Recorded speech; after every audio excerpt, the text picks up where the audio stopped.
తెలంగాణలో ఈసారి అధిక సంఖ్యలో ఉష్ణోగ్రతలు నమోదు అయిన విషయం తెలిసిందే.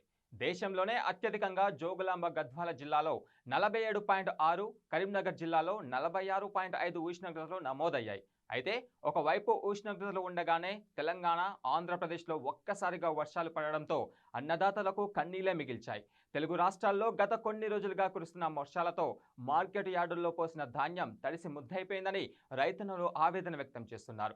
పంట సాగులో ఉన్నప్పుడు రాని వర్షాలు పంట చేతికి వచ్చాక రైతన్నలను కన్నీళ్లు పెట్టిస్తున్నాయని వాపోతున్నారు. ఈ అకాల వర్షాలతో తమకు తీరని నష్టం వాటిల్లిందని, తమను ఎలా అయినా ప్రభుత్వమే ఆదుకోవాలని అధికారులను వేడుకుంటున్నారు. అయితే కొన్ని పంటలకు ప్రభుత్వాలు పరిహారం చెల్లిస్తున్నా అవి పూర్తి స్థాయిలో అందడం లేదని వాపోతున్నారు. ఇక పంటలో అధిక భాగం అంటే 3వ భాగం నష్టపోతేనే బీమాకు అర్హులని అధికారులు చెప్పడంతో ఆ లోపు నష్టపోయిన రైతులకు ఎలాంటి సాయం అందడం లేదని చెబుతున్నారు. దీనికి ప్రత్యామ్నాయ మార్గాలను చూపాలని అన్నదాతలు వేడుకుంటున్నారు.